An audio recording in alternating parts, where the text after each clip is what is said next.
Hey ninjas, and welcome to the Ninja Selling Podcast. Today we're kicking things off with a very special announcement because we're doing something we've never done before. That's right, we are thrilled to share that one lucky listener is about to get the opportunity to come to a ninja installation in Fort Collins, Colorado on us. And it's not just any installation. It will be taught by the creator of Ninja Selling himself, Larry Kendall, happening May 6th through 9th. So here's what's included. We'll waive the full cost of the course. We'll fly you from any major airport in the US or Canada to Denver. We'll handle your ground transportation to Fort Collins. And we've got 4 nights of hotel accommodations within walking distance of the class. The only rules are you have to be a first-time installation attendee and a legal resident of the United States or Canada. So to enter, just head over to ninjaselling.com/giveaway. That's ninjaselling.com/giveaway. And that's where you'll find the details and a simple entry form. We'll draw the winner and announce them right here on the podcast April 14th. So get your entry in today, and maybe we'll see you in Fort Collins this May. Now let's dive into today's episode. Subtle skills, big results. Welcome to the Ninja Selling Podcast. Well, hello, everyone, and welcome back to the Ninja Selling Podcast. I am Rob Nelson, and today I have a guest who many of you probably don't know, many of you should know, and you've likely felt the effects of Tom Flanagan. So, Tom, thanks for being here today. Hey, thanks for having me, Rob. So Tom's story, in a nutshell, is you serve many, many different roles and wear many, many different hats in your life. But some of them that we'll highlight, you are the head of technology for the group real estate. That's right. And in parallel, you serve as the president of the ownership entity for the ancillary services. That's right. So my official title at the group real estate is Chief Innovation Officer, where I oversee marketing and technology. And as you mentioned, I am the president of GFP, which is Group Financial Partners, which is the group real estate's ancillary services. One of the hats that you unfortunately have to wear is that of my boss, because in many ways, Group Financial Partners is an owner of Ninja LLC, and Tom is on our board of directors, so he gets to tell me what to do. I get a kick out of that every time. So, yeah, Tom, we're here to talk about something completely different than everything that you have expertise in. So you have this tremendous career, and someday we need to talk about all the roles that you've served, all the technological solutions you've been a part of. You've really shaped what a tech stack is for a real estate company today. Although you've got tremendous experience and deep smarts in that, we're going to talk about something completely different.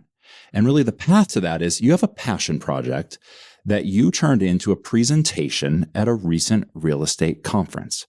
So paint the picture for us of what you've been working on when you're not wearing the hats of my boss, running the technology for a brokerage, and helping out all our ancillary services. Yeah, I'm happy to. One of my passions in life is writing, and I fell into writing.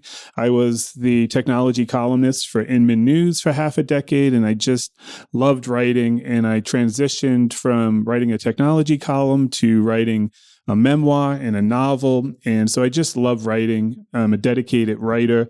And so this passion project is kind of an interesting story. So the backstory is when I was in high school, when I was 16 years old, I saw the band Max Creek live, and the concert changed my life, seriously.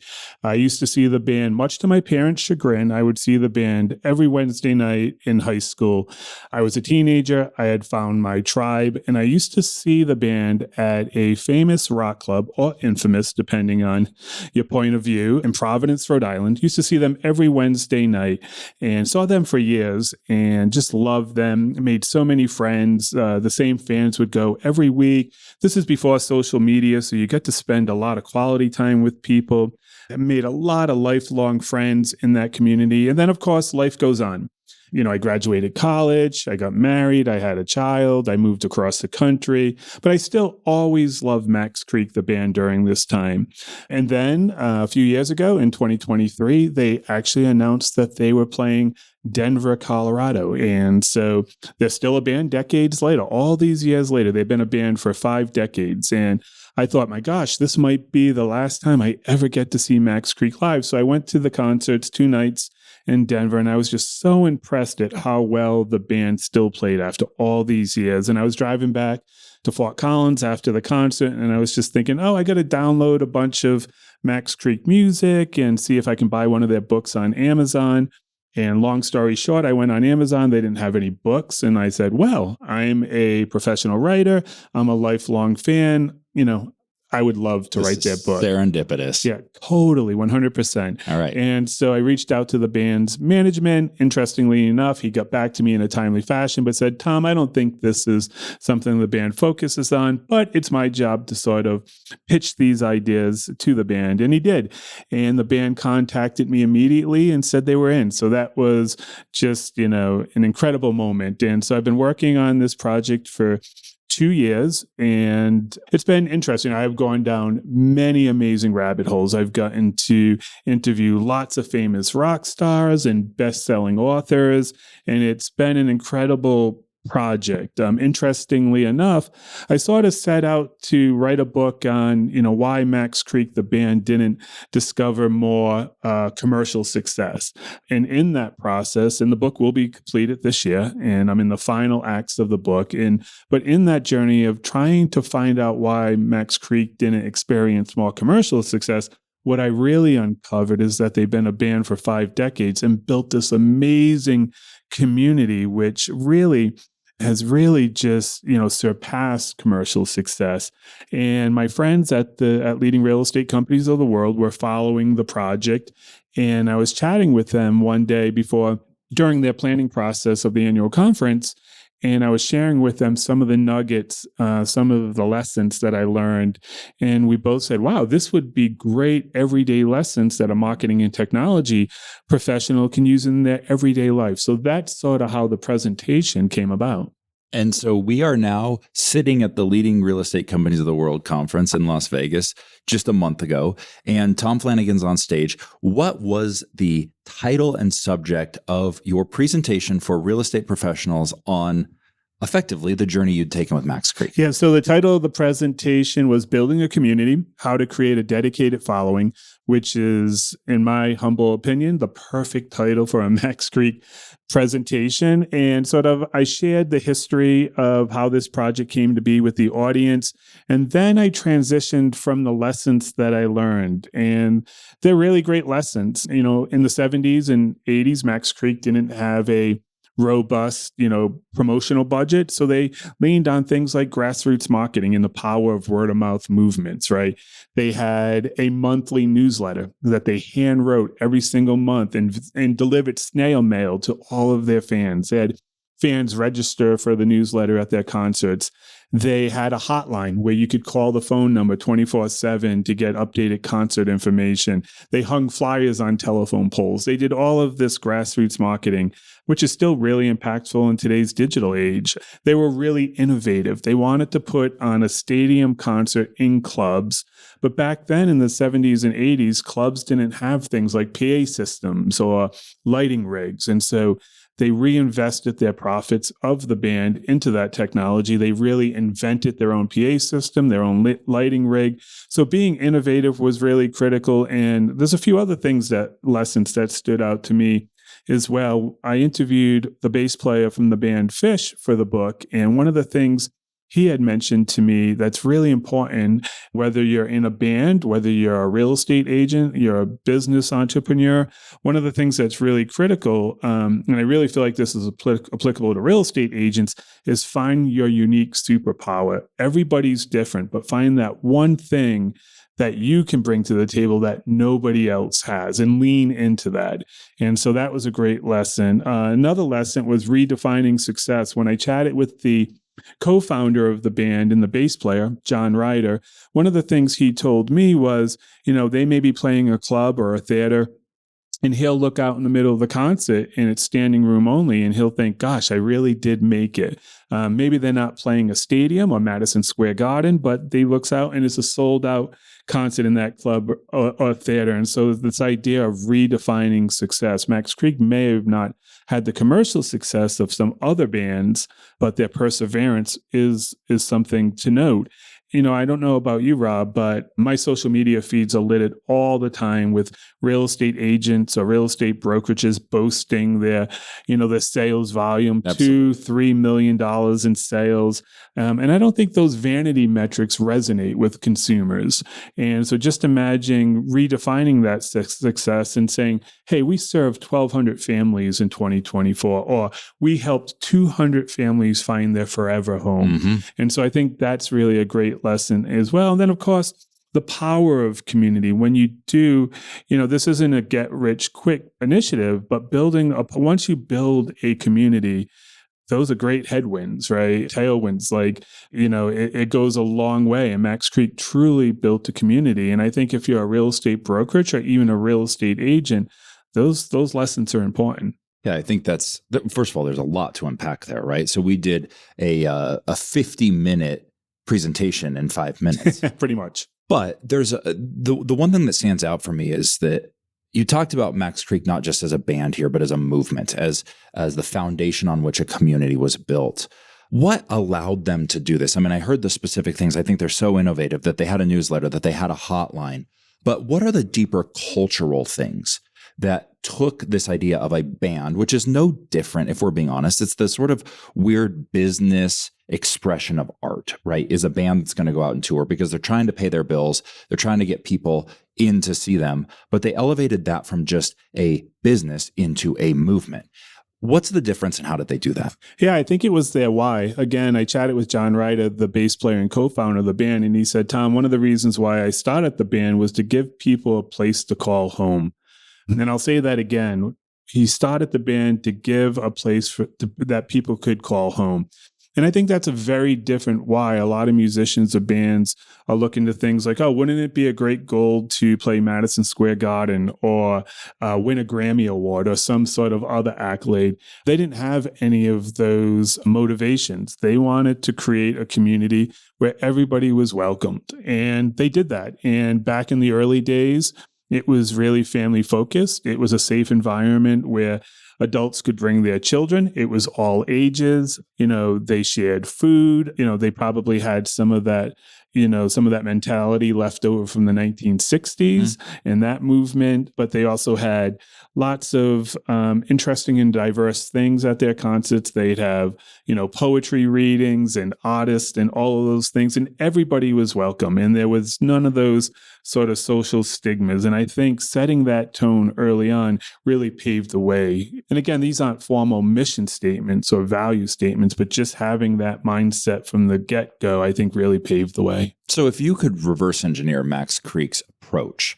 and create lessons or a framework for today's entrepreneurs or creators, or what would that look like?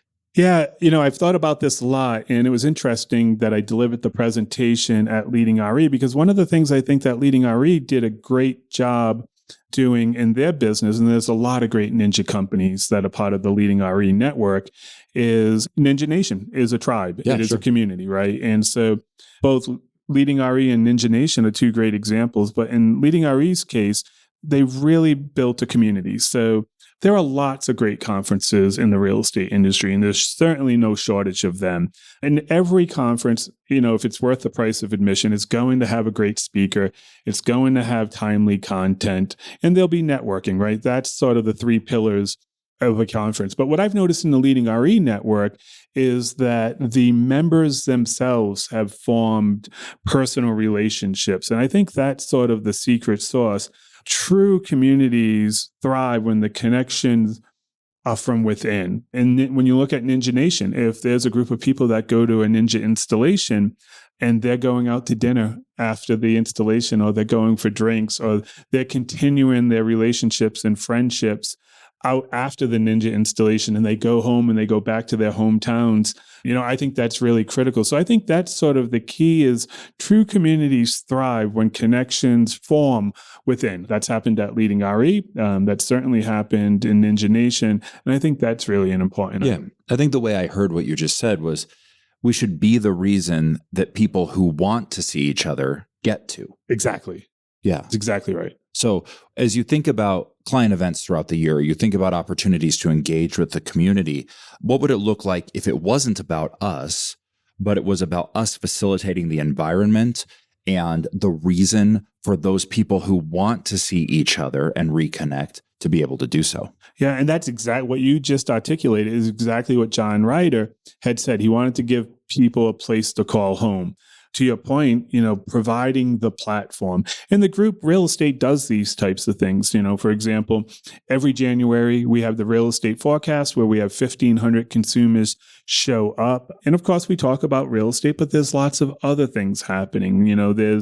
There's food, there's drink, there's connections. It's just a wonderful turnout. And for a real estate company to bring 1,500 people together in a community situation, I think is wonderful. So yeah, I think providing the platform, whether you're a legendary New England jam rock band like Max Creek, or you're a real estate network like leading real estate companies of the world, or even a world-class training platform like Ninja, all of those things, giving people the platform to come together, form relationships, and then transcend that. Yeah, it's brilliant.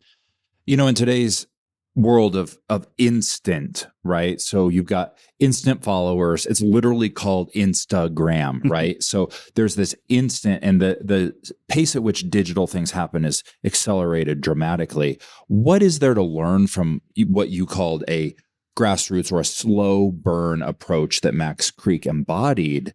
What do we learn from that? Yeah, I think there's a lot of takeaways to that. And I think you're absolutely right. We live in a digital world that's social media driven, right? And I think sometimes that can lack authenticity, right? And so if you're trying to build a movement or something more important than, a quick flash in the pan of 100 followers or 1,000 followers, whatever the case may be, grassroots movements, organically are not get rich quick movements, right? It takes time. It takes energy.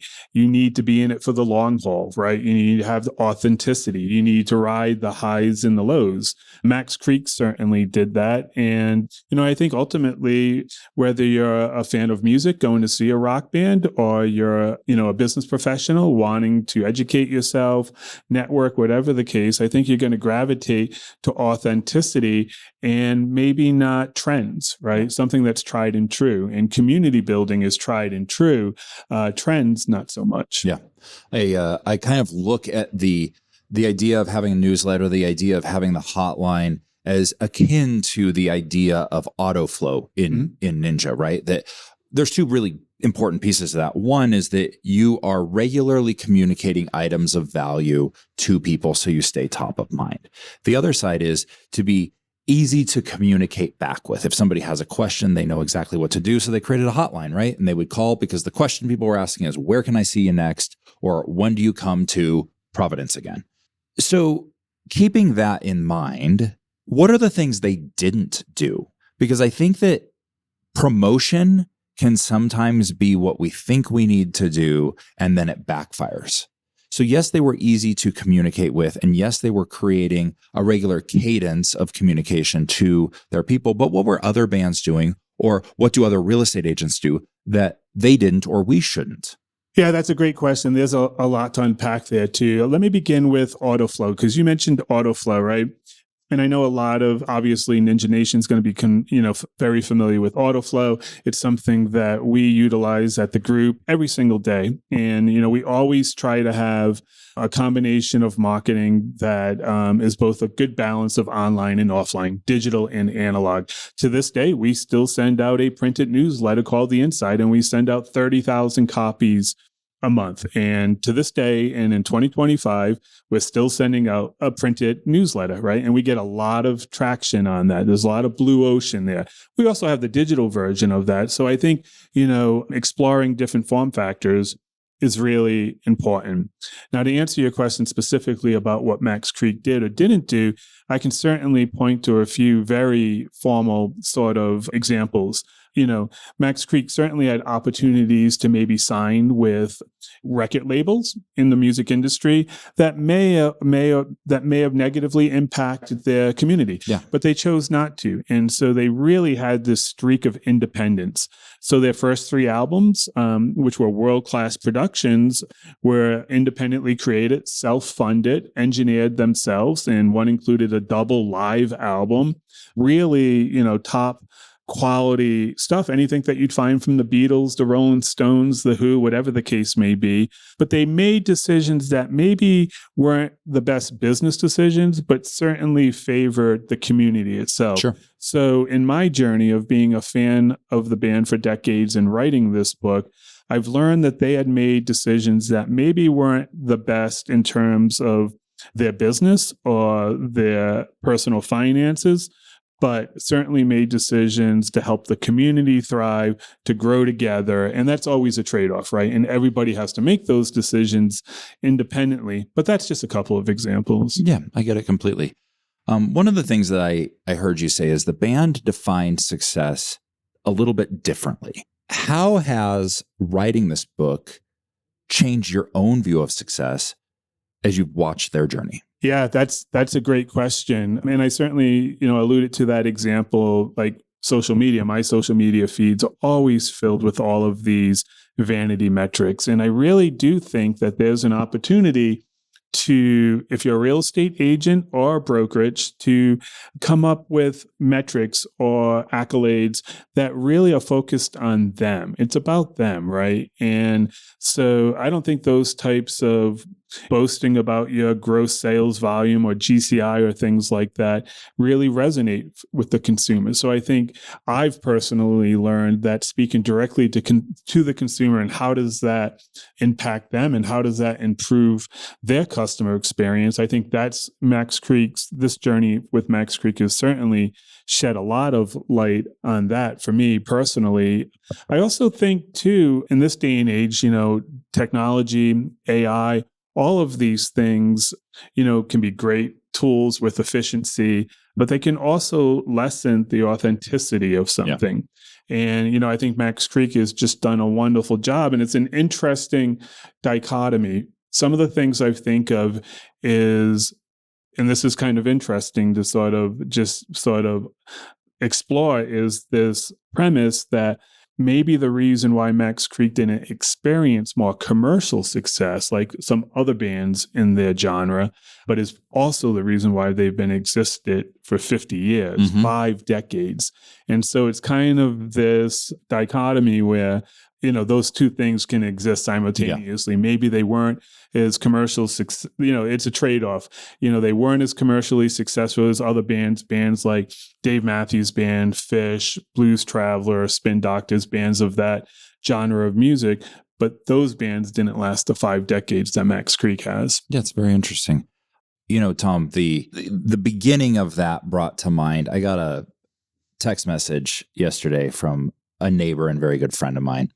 He's a physician, and he screenshotted a post from a real estate agent that we both know it was a bragging post about a recently sold property, right? Got it closed in record time for record stuff. And the message, it kind of is a meme that's already out there, but this is real life. He said, "You should be thankful that I'm not bragging about what I did at work today." That's a great point, right? And I think this has been a stigma in the real estate industry for decades, yes. If not a century, right? As real estate professionals, we want to position ourselves as a trusted advisor, as a professional, in the same category as a physician, as a dentist, as a lawyer, as that trusted professional for really elevated things that happen in life, right? If you're a surgeon, right? I don't know about you, but I never see my physician go on social media and boast about the successful physical they gave somebody. We've all seen the meme of the plumber. Yeah. It was like, I unclogged a Whopper today. Totally. It's funny. Yes, it's funny, but it's also true, right? And there's a reason, the National Association of Realtors do this study every year, and it talks about the consumer confidence of real estate agents, and they traditionally ranked very low. They always seem to be jockeying with the used car salesperson. Now, I know that's not the case in Ninja Nation, and ninjas are a whole other elevated level of professionalism, which is wonderful. but is a stigma in the real estate industry. And if we want to be treated in the same conversation as doctors and lawyers and healthcare professionals and first responders, and obviously the list goes on in terms of jobs and professions. Absolutely right. I think real estate agents can't have it both ways. They can't boast about those things and also want to be treated as an elevated professional. Yeah. I think, how do we wrap this conversation up by tying everything together in an actionable way for a ninja? And what comes up for me is this idea of building a community by design. And let me share something that I may not have the facts of this story 100% correct, but they're roughly there, and I hope you get my point. There is a ninja in Gulf Coast, Florida. I think that's what they call it, the 30A area, right? Just a beautiful part of the country, named Jonathan Spears.